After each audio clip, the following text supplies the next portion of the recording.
I'm sharing things related to my mental health that I have not shared with friends or family. So if they were to come across my videos, they might be surprised, and that makes me nervous. Being seen that way with my family, who I feel like have, this needs to be cleaned out.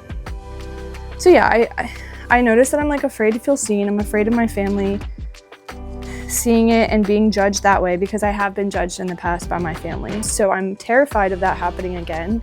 And then not just that, but I was just thinking, like, I can't even believe I've made it to 22 subscribers. Like, I cannot wrap my head around that.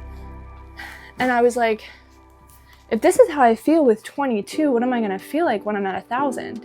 What am I gonna feel like with 1,000 eyes watching me? 1,000 eyes listening to my stories, 1,000 eyes figuring out if they resonate with the things that I'm saying, and what if I say something wrong and it comes across a different way than I intended it to, or I don't know. It's just terrifying. It's terrifying thinking about being judged, about being seen, about being perceived differently than I want to be perceived. A lot of us are afraid of being seen, but we're terrified of being seen and putting ourselves out there. But when we don't feel seen and we don't put ourselves out there, then we don't have connection with others. It's like, damned if you do, damned if you don't. If you do, you're seen, you're judged. If you don't, you're hidden, you're not connecting with anyone, you're isolated. So I hope we can get to a point where it's a good happy medium, and that's what I'm trying to do with this channel, is I'm trying to talk about it and normalize some of these experiences, because we need connection and we need belonging, and we have to put ourselves out there, and we have to get over the judgment, and we have to say to ourselves, like, I am going to attract my tribe. I know it sounds corny, but the people who are aligned with what I'm aligned to, that's who I'm going to attract, and that's who I want around me anyway. I think about people like Brené Brown. Like, she talks about vulnerability a lot, and she talks about being seen. And one thing that she talks about is vulnerability is not oversharing your life story to somebody in the airport. That's not being vulnerable. Vulnerability is reaching out for connection with someone who you know has your best interest in mind. Putting yourself on the internet is a different type of vulnerability. But again, I hope I'm attracting the right people, like the people who these messages resonate with. I think about my daughter a lot, and I think about what I would tell her and what advice I would give her. And thinking about my fears and the fear of being seen, I'm like, what would I tell her if she was in the same situation? Also, speaking of my daughter, she's never been a fan of jeans. And this school year, she has stepped outside of her comfort zone, and we bought her some jeans when we went school shopping. Tell me these aren't the most adorable jeans you've seen in your life. She looks like a little adult when she has them on, and I'm like, where's the time going? She's gonna be 7 next month. I can't even believe I have a 7-year-old. But what advice would I give her? I would tell her, like, let's say she was trying to put herself out there and she was nervous, and what if this person judges me, and what if I'm not accepted, and what if they think I'm crazy, and I don't know, just anything that comes along with being afraid of being seen. I would say,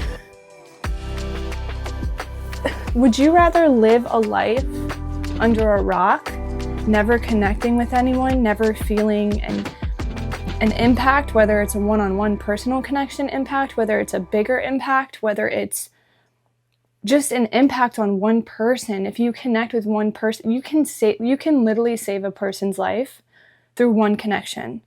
I heard about this story. I don't know how true it is, but even if it's a fake story, I believe that it could be real.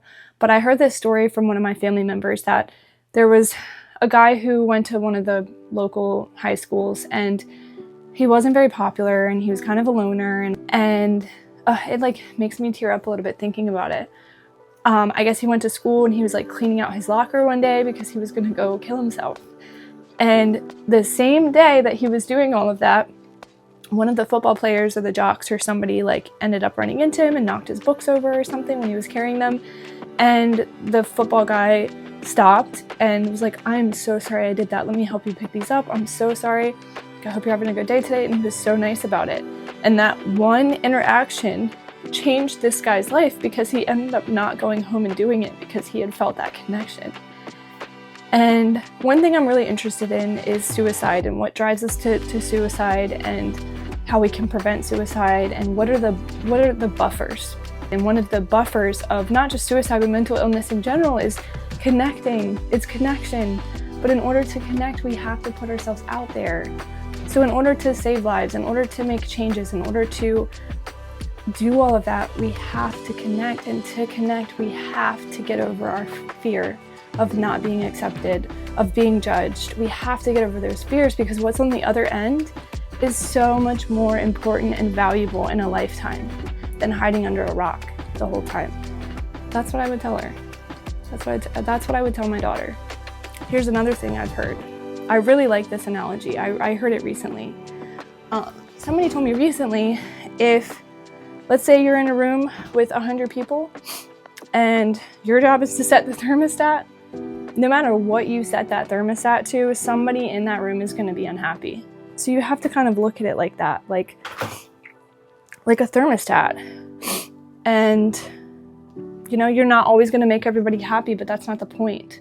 We're all out here just living through our own experiences. And even if you don't resonate with someone, there might be someone else out there that resonates with them a lot more. And that's okay. There's nothing wrong with that. You're not going to resonate with everybody. I'm curious. I want to know your advice. I want you guys to let me know, because I feel like there's so much I have to learn, and my perspective and perception of the world is only through one set of eyes, like one angle, and there's so many other angles to consider. So seriously, if there's anything that you found that's helped you, let me know. That's enough for today. Thanks for hanging out with me while I started my laundry. Really didn't feel like doing it, but we did it. I'm gonna go try to force myself to do some other chores that I've been procrastinating, and I'll see you next time. This sounds stupid, but it makes me want to cry, because I'm like, I can't even believe that 22 people care what I have to say enough to hit the subscribe button. So if you have subscribed, please know that it means the world to me.